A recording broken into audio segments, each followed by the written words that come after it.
तो पिछले एपिसोड में हमने देखा कि कई लोगों के कहने पर कि वो गेम छोड़ना चाहते हैं वहां पर वोटिंग होती है और अधिकतर लोग गेम छोड़ना चाहते थे तो उन सभी लोगों को वापस उनके घर में भेज दिया जाता है। लेकिन घर जाने के बाद भी किसी की भी तकलीफें कम नहीं होती और वो सब अपनी अपनी जिंदगी को नर्क की तरह ही काट रहे होते हैं। सभी के पास अपनी अपनी परेशानियां होती है और वो सभी वापस गेम में जाने को सोचते हैं और कार में बैठकर निकल जाते हैं। और जुन्हो एक गाड़ी का पीछा करने लगता है और जेब कतरी गाड़ी में सांस रोककर बेहोश नहीं होती।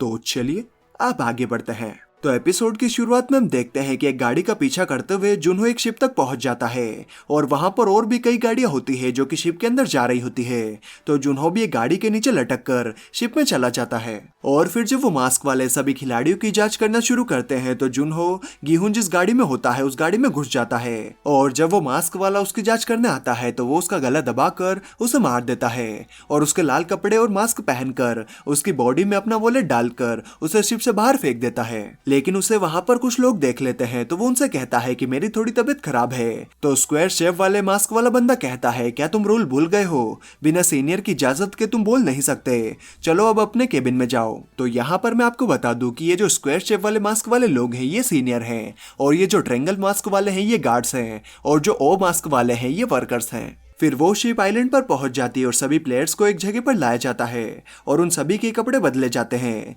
और क्योंकि जेब कतरी बेहोश नहीं हुई थी तो वो बड़ी ही चालाकी से अपना चाकू एक आदमी की जेब में डाल देती है और जैसे ही उसके कपड़े बदल दिए जाते हैं तो चाकू फिर से खुद के पास रख लेती है।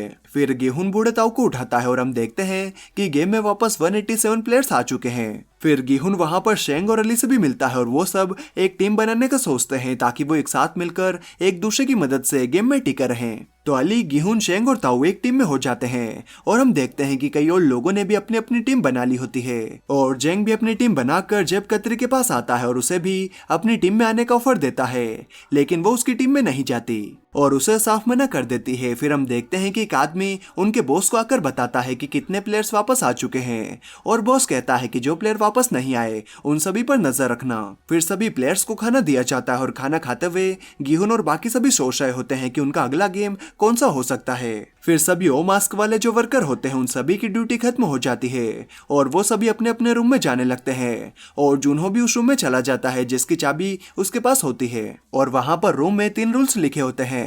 पहला कि बिना मास्क के कोई भी रूम से बाहर नहीं निकल सकता, दूसरा कि बिना परमिशन के कोई भी किसी से बात नहीं कर सकता और तीसरा कि बिना परमिशन के रूम से बाहर जाना मना है। फिर वो लड़की जिसने अपने बच्चे का नाम भी नहीं रखा था वो टॉयलेट जाने के लिए उन लोगों से चिल्ला चिल्ला कर बोलने लगती है।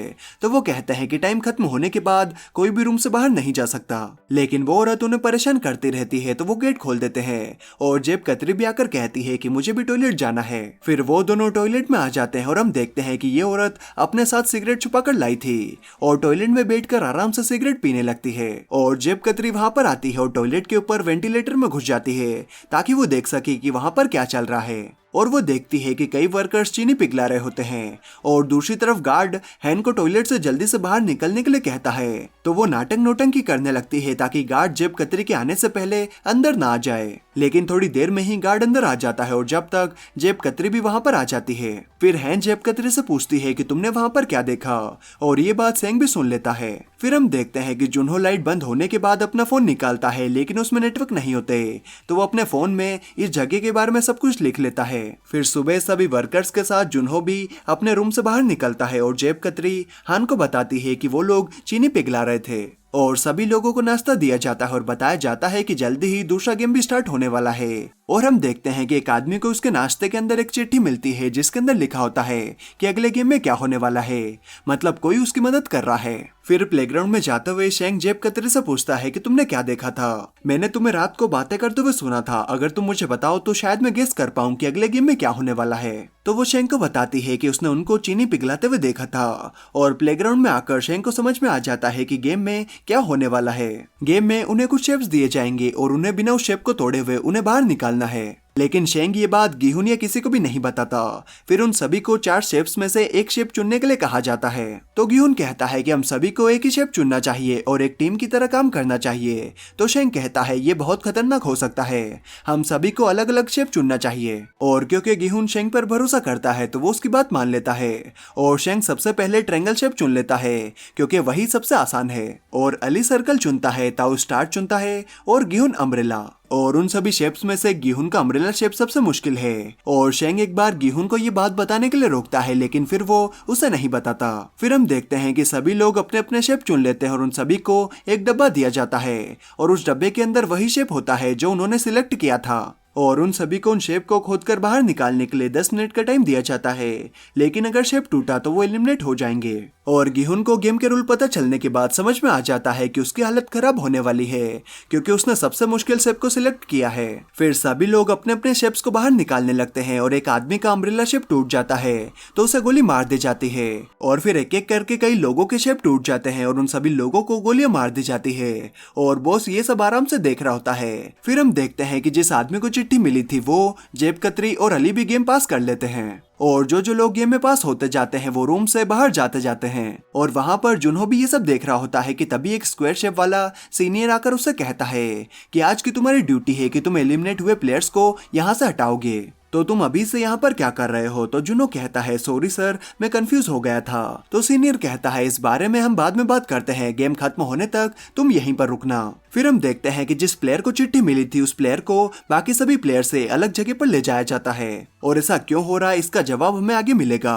और जैसे जैसे वक्त कम होता जाता है गिहुन और भी ज्यादा घबराता जाता है और उसके पसीने छूटने लगते हैं और पसीने की कुछ बूंदे उस शेप पर गिर जाती है। और गिहुन को समझ में आता है कि अगर वो शेप को पीछे से चाटेगा तो चीनी जल्दी से पिघलेगी और अम्ब्रेला शेप जल्दी से बाहर निकल जाएगा। तो वो उसे चाटने लगता है और हेन लाइटर की मदद से सुई को गर्म करती है और अपने शेप को आराम से बाहर निकाल लेती है। और जेंग की मदद करने के लिए उसके पास लाइटर छोड़कर चली जाती है और जेंग भी लाइटर की मदद से सुई को गर्म करके शेप को आराम से बाहर निकाल लेता है। और ताऊ भी शेप को बाहर निकाल लेता है और गिहुन को देखते हुए बाकी लोग भी अपने शेप को बाहर निकालने के लिए उसे चाटने लगते हैं। और गिहुन शेप को चाटते चाटते आखिरी के कुछ पलों में उसे बाहर निकाल लेता है और फिर वक्त खत्म हो जाता है। और एक आदमी अपना शेप छुपाता है क्योंकि उसने उसे तोड़ दिया होता है। और जब उसे गोली मारने वाले होते हैं तो वो एक गार्ड पर हमला करके उसकी बंदूक छीन लेता है और एक सीनियर के ऊपर बंदूक रखकर उसे अपना मास्क उतार कर अपना चेहरा दिखाने को कहता है। और जब वो मास्क उतारता है तो वो आदमी देखता है कि वो तो एक छोटा लड़का है